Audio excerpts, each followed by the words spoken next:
Assalamualaikum warahmatullahi wabarakatuh. Pemirsa Banyuwangi 1 TV, kembali lagi bersama kami di dialog khusus spesial Banyuwangi memilih pemimpin. Nah, perkembangan politik semakin memanas sepertinya.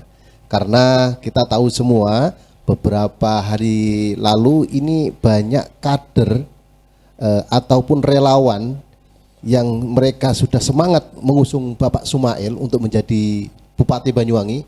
Namun tiba-tiba saat ini banyak relawan dari Bapak Sumail ini menurunkan baliho Bapak Sumail karena mereka menganggap Bapak Sumail tidak lagi maju menjadi calon Bupati Banyuwangi karena tidak mendapatkan rekom dari pusat. Nah, ini sepertinya menarik untuk kita bahas. Tentunya kita pada kesempatan ini akan mengundang beberapa narasumber yang tidak asing lagi mungkin oleh kalangan orang-orang politik ataupun warga Banyuwangi, yakni ada Bapak Bustoli. Nah, Bapak Bustoli ini saat ini beliau menjadi Ketua Majelis Penyelamat Partai Gerindra. Nah, Bapak Bustoli ini tidak main-main. Dulu beliau ini juga selaku Sekjen Partai Gerindra Banyuwangi pertama kali menjadi sekjen di Partai Gerindra Banyuwangi. Nah, tentunya nanti kita akan kupas bersama Bapak Bustoli selaku yang saat ini menjadi Ketua Majelis Penyelamat Partai Gerindra Banyuwangi. Yang kedua, kita ada narasumber yakni Muhammad Hussein atau yang biasa disapa dengan Cak Hussein. Cak Hussein ini juga kiprahnya sangat luar biasa. Beliau juga menjadi pemerhati Pilkada Banyuwangi. Nah, tentunya kita akan sapa dulu untuk narasumber pertama kita, yakni Bapak Bustoli. Selamat datang Bapak Bustoli. Ya, selamat datang. Sehat, Terima kasih. Pak? Alhamdulillah. Nah, ini sepertinya sangat gembira tapi sedikit menyimpan agak perlu pembahasan terkait Partai Gerindra ini. Ada yang harus disampaikan sepertinya. Ya, kira-kira begitu. Mungkin bisa disapa dulu di masyarakat. Ya, selamat pagi warga Banyuwangi, pemirsa Banyuwangi TV. Selamat pagi menjelang siang. Ketemu lagi dengan kita bertiga. Oke, terima kasih Pak Bustoli. Nah, untuk narasumber kita yang kedua, yakni pemerhati Pilkada Banyuwangi. Ini ada Cak Hussein, biasanya dipanggil dengan Cak Hussein. Biasa nama akrabnya ini kita memanggilnya Cak Hussein. Cak Hussein, selamat datang. Oke, selamat datang Mas Ikdam. Sehat? Alhamdulillah sehat. Nah, ini gimana ini? Bisa menyapa dulu di masyarakat nih, mungkin terkait dengan Pilkada Banyuwangi mungkin. Oke, Bisa terima disapa kasih. dulu, memperkenalkan. Teman-teman Banyuwangi 1 TV dan masyarakat Banyuwangi di sekitarnya. Assalamualaikum warahmatullahi wabarakatuh. Di pagi menjelang siang ini kita ada dialog khusus seputar pilkada. Mudah-mudahan bermanfaat terkait nanti hal-hal yang kekinian yang akan kita bahas bersama Mas Ikdam dan Cak Toli. Gitu nggih. Nggih, terima kasih Mas Ikdam. Monggo dilanjut. Oke, siap. Terima kasih Cak Hussein. Nah, pemirsa Banyuwangi TV, menarik sekali. Semakin mendekat pilkada Banyuwangi ini semakin bisa dikatakan memanas gitu Pak Toling ya. Ya, kira-kira seperti itu. Mulai dari banyaknya calon menjadi Bupati Banyuwangi, mencalonkan diri sebagai Bupati Banyuwangi. Nah, tiba-tiba kali ini sudah mulai mengerucut. Bahkan calon-calon yang sudah digadang ini sudah bisa dikatakan mereka tidak akan maju lagi. Seperti yang akan kita bahas saat ini adalah Bapak Sumail Abdullah yang memang digadang-gadang memang ini calon terkuat sebenarnya dari petahana ataupun yang lainnya. Kok tiba-tiba saat ini beliau ini tidak mencalonkan diri karena tidak mendapatkan rekom. Apakah benar itu Pak Bustoli? Ya, sekali lagi bahwasanya memang syarat untuk mencalonkan itu harus ada rekom dari Dewan Pimpinan Pusat Partai. Terkait dengan apakah benar Pak Sumail itu dapat rekom atau tidak, memang kepastiannya saya belum melihat, tapi melihat reaksi pendukung dan simpatisan bahkan beberapa tim sukses mungkin melihat gelagat ini dicopoti semua dengan cara seperti itu, Ya, bisa dimungkinkan iya. Saya coba mengingatkan bahwasanya peristiwa untuk calon tidak mendapatkan rekom ini ya saya pikir satu proses yang biasa-biasa lah ya. Artinya kalau DPP menghendaki ya pasti diberi rekom, kalau enggak ya pasti ya tidak akan dikasih rekom. Dan itu tentu pakai pertimbangan-pertimbangan matang, dan DPP tidak ingin memberi rekom kepada seorang kemudian dengan tanpa pertimbangan apapun. Nah, yang paling penting di sini adalah semua pihak terkait ribut-ribut ini harus menjaga marwah partai. Apalagi ini menjelang pilkada, tugas pokok selama 5 tahun ini harus berproses untuk menetapkan atau mendudukkan pemimpin. Partai harus stabil, dan satu hal yang harus diingat, partai harus menjadi salah satu mesin pemenangan. Nah, kalau sudah demikian maka yang paling penting sekarang adalah mengkonsolidir diri dengan baik, tidak justru menambah ribut seperti sekarang ini. Kira-kira seperti itu. Nah, ini majelis penyelamat partai gitu Pak Ya, Mustoli ya. ya. Ini terbentuk karena mungkin baru adanya keributan ini atau sudah lama seperti itu? Ya, kita sebenarnya ini mulanya kelompok diskusi dari kawan-kawan mantan pengurus ya, yang kita tidak sebutnya majelis penyelamat partai. Tapi dari kelompok diskusi kemudian ada peristiwa yang kemarin ribut-ribut itu kita sebut sebagai majelis penyelamat partai. Kita sebagai orang, apalagi saya adalah orang yang pertama kali membentuk partai Gerindra di Banyuwangi.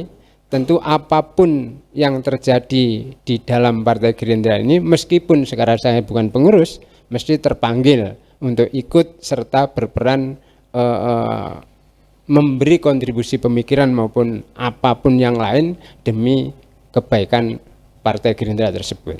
Karena apapun alasannya, kita harus ingat memulai untuk membentuk partai ini bukan pekerjaan mudah. Kita pertama tentu orang percaya pada partai Gerindra ini kan sulit. Kita cari PAC aja susah. Meyakinkan orang untuk terlibat langsung berjuang membesarkan Gerindra ini harus berhari-hari untuk memenuhi persyaratan agar didaftarkan ke KPU. Kalau kemudian sekarang sudah sedemikian moncer partai ini, bahkan sudah mendudukkan Presiden RI yang sudah diperjuangkan sekian periode, lalu kemudian kadernya melakukan tindakan yang bagi saya kurang etis, ini mestinya harus dikembalikan kepada cita-cita dan marwah partai. Sebagai kader harus menjadi penyokong utama agar partai ini menjadi partai yang bisa mengawal pemenangan. Ya, gitu. Artinya ada kader yang memang tidak etis ya di Gerindra ini. Ya, kalau mencopot gambar dengan cara sebrutal itu atas dasar karena tidak dicalonkan calon yang telah didukungnya, saya anggap ini satu tindakan yang kurang etis. Ini ada mekanisme partai yang bisa dilakukan, misalnya tim yang kecewa itu ke DPP mempertanyakan atas pertimbangan apa dan bagaimana cara memilih kader, sementara misalnya kalau Pak Sumail dianggap sebagai orang yang paling pantas untuk didudukkan sebagai kader, kan bisa melalui mekanisme partai yang lebih santun, sehingga tidak mengganggu atau kemudian tidak mengekspresikan bahwasanya Gerindra ini ternyata kadernya kurang bisa konsisten untuk menjaga marwah partai, sehingga kesan bahwasanya Gerindra ini kurang solid tidak muncul di kesan publiknya tidak ada. Nah, ini yang paling penting bagi saya, bahwasanya majelis penyelamat partai itu untuk peduli agar hal-hal seperti ini selanjutnya tidak terulang kembali. Ya. Oke, Causen, ini menarik sepertinya, mulai bisa dikatakan sedikit memanas gitu ya Pilkada Banyuwangi. Iya, betul. Karena beberapa hari kemarin ini ada pencopotan salah satu baliho calon Bupati Banyuwangi. Nah, kira-kira ini pencopotan ini apakah salah satu strategi gitu? Strategi mungkin dari musuh, dari lawan, ataupun strategi dari Partai Gerindra sendiri seperti itu? Baik, Mas Ikdam. Ini kalau saya lihat ya, ini sebagai pemerhati begitu ya, misalnya. Jadi tidak ada apa namanya, ini kan sebab akibat aja. Sebabnya begini, akibatnya begini. Saya kira saya melihatnya itu sebagai reaksi dari kekecewaan pendukung Pak Sumail begitu ya, yang sudah digadang-gadang untuk menjadi calon bupati begitu.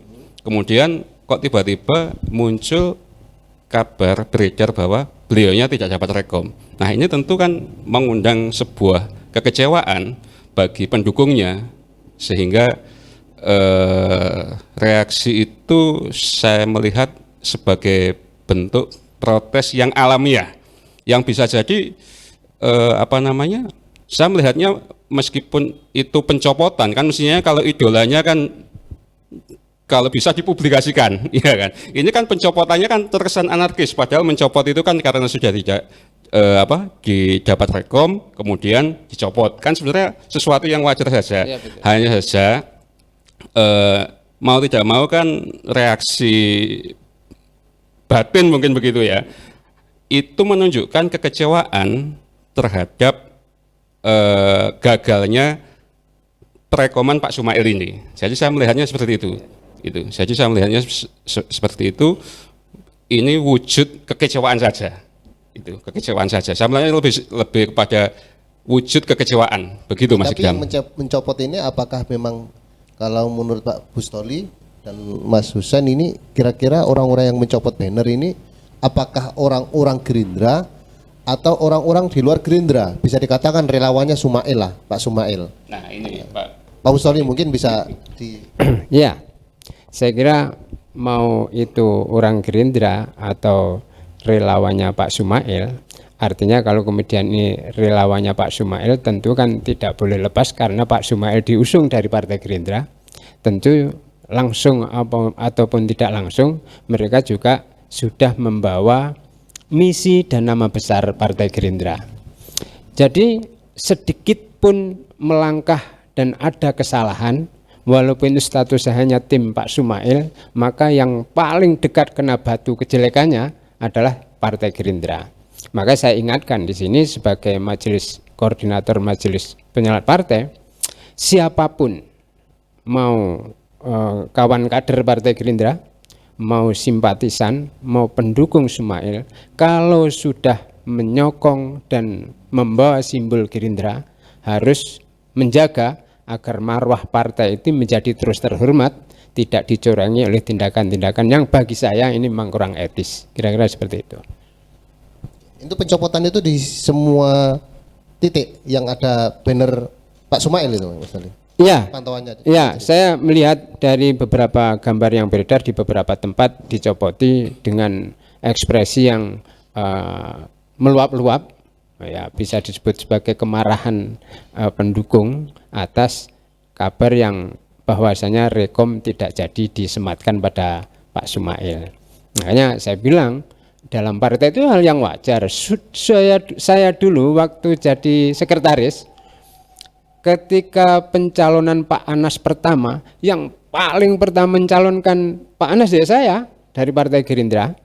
Seiring dengan itu kemudian DPP malah memberi rekom terhadap Emilia Contessa.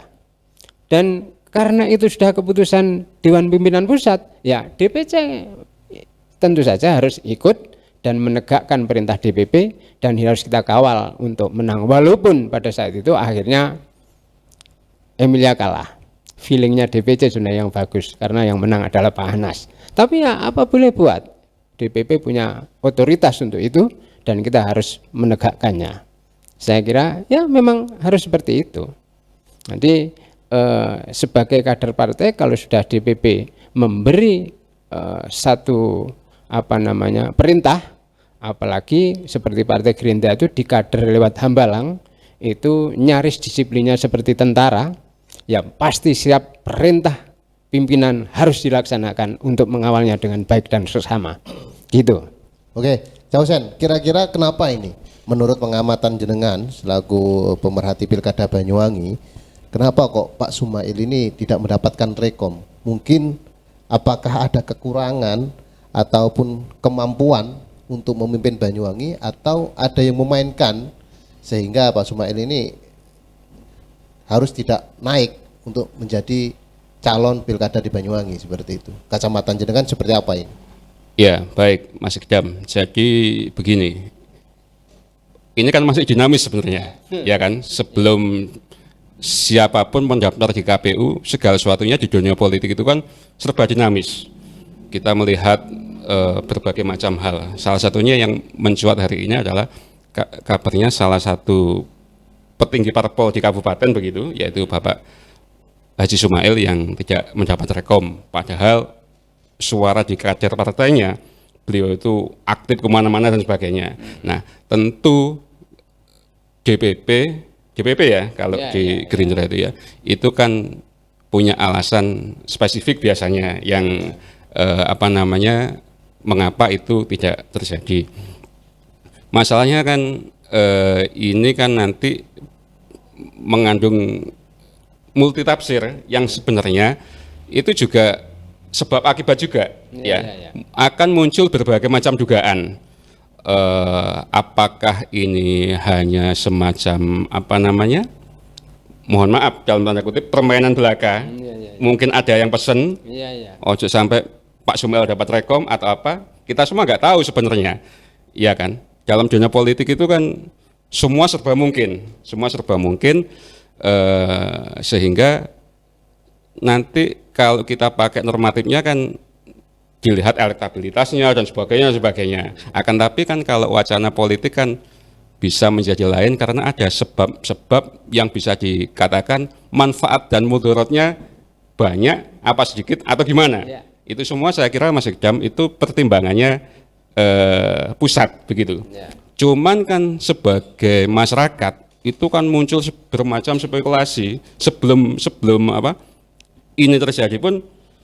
Kalau kita melihat di media-media itu kan ada yang ngomong tentang isu memborong rekom parpol misalnya, ada yang mengatakan bahwa sebaiknya dipasangkan lawan yang kurang bagus begitu ya, sehingga mohon maaf pihak yang lain diuntungkan. Itu kan spekulasi yang wajar saja sebagai sebab akibat tadi, Mas Ikdam. Itu saja begitu. Menurut kacamata jenengan, apakah Pak Sumail ini sebenarnya ada niatan yang sangat kuat untuk maju atau tidak? Karena kalau berbicara saat ini bisa dikatakan Partai Gerindra bisa dikatakan penguasa kan gitu.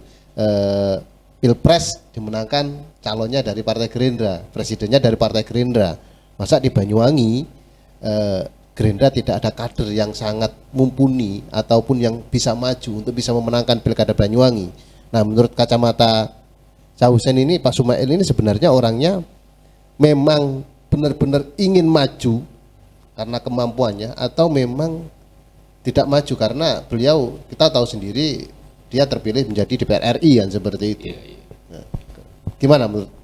Baik, Mas Ikdam. Kalau saya melihat itu ya dari apa yang disampaikan Pak Sumail dan sebagainya, saya melihat Pak Sumail ini sungguh-sungguh ingin maju begitu. Meskipun saya kalau melihat Pak Sumail itu dia tipe orang yang tegak lurus, taat di aturan parpol itu dia taat sekali. Jadi kalau Mas Ikdam tadi menanyakan niatnya Pak Sumail, saya kira Pak Sumail niatnya sungguh-sungguh maju ini.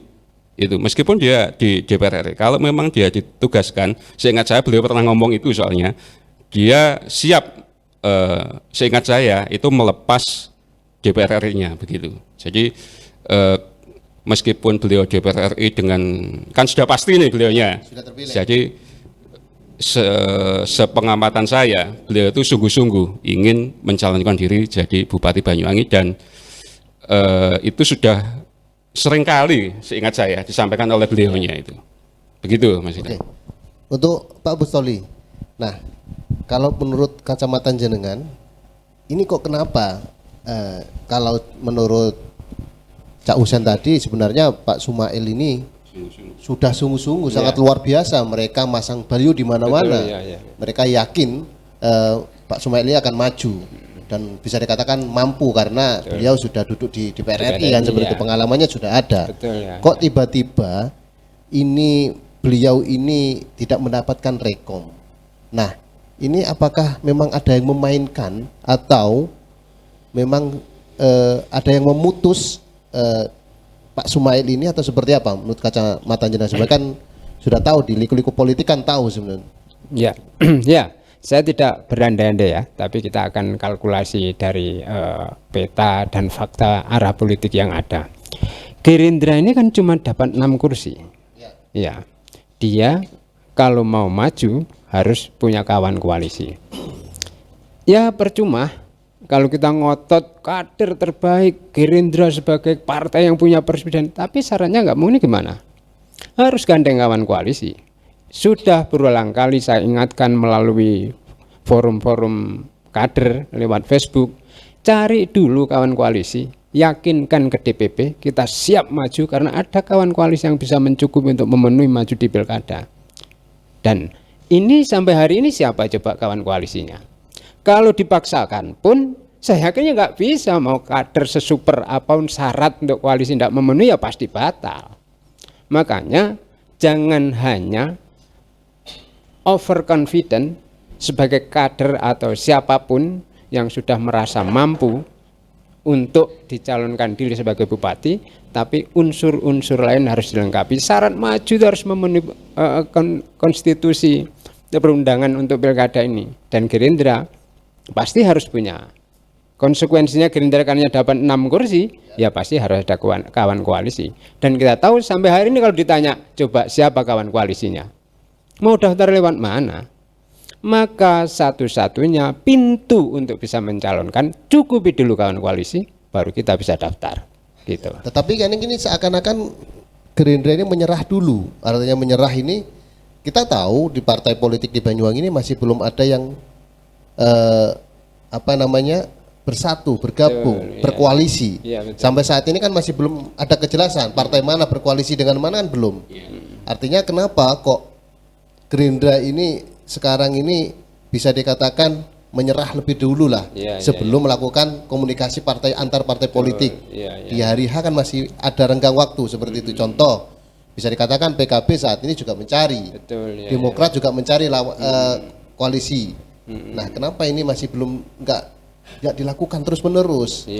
Dan bisa dikatakan menyerah lebih dahulu seperti itu. Gimana ini? Iya. Kalau dikatakan menyerah misalnya, dan seandainya betul seperti itu, ini saya sangat khawatir. Artinya di pengkaderan Gerindra itu benar-benar dididik untuk pribadi yang tidak pernah boleh menyerah. Gitu. Kalau sekarang kemudian kalau dikatakan ini masih ada rentan waktu, kemudian kita tebar bendera putih, ini artinya mentalitas seorang petempur dan politisi sangat diragukan.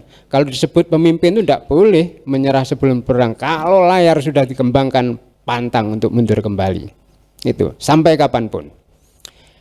Saya justru curiga komunikasi politik itu tidak baik, human release politiknya tidak baik, kemampuan untuk melobi juga gagal, sehingga tidak bisa mengkonstruksi Gerindra yang punya presiden justru tidak menjadi magnet. Di situ saya curiga. Gitu kira-kira. Cak Husen, apakah kira-kira ada permainan di belakang layar gitu?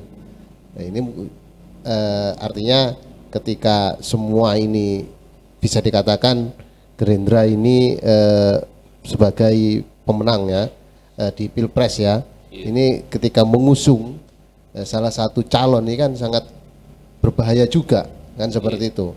Nah, apakah ini ada salah satu yang memainkan di belakang layar sehingga Gerindra agar tidak bisa mengusung untuk calon seperti itu? Jadi kan kita semua tahu ya, Gerindra ini partai pemenang dengan presidennya Pak Prabowo gitu. Orang akan berkesimpulan, masa sih wong Gerindra nggak mengusung Gerindra sendiri untuk pilkada Banyuwangi, kan begitu, umumnya kan begitu. Nah, cuman kan ini juga sebuah kompetisi, semuanya kompetisi, semua ingin menang dan sebagainya. Nah, sederhananya begini, selama penolakan rekom ke Pak Sumail itu prosedural, saya kira selesai itu yang dikatakan tadi oleh Pak Toli. Kemudian apakah ada pihak yang bermain? Nah, ini kita bisanya hanya menduga-duga, wong toh ini masih dinamis juga. Masih dinamis juga. Namanya kompetisi itu ya ada hal-hal yang terkadang dilakukan di balik layar begitu ya. Cuman kalau dipertegas namanya di balik layar, ya kan? Kita bisanya cuma menduga apakah di balik layar itu ada begini-begini. Nah, ini orang akan mengasumsikan. Lagi-lagi ini asumsi yang sudah paten. Dalam dunia politik terkadang menghalalkan segala cara. Nah, ini kan begitu, Pak. Iya kan? Jadi kalau melihat itu semua, jadi tema besar saya tadi itu kan sebab akibat sejak awal itu.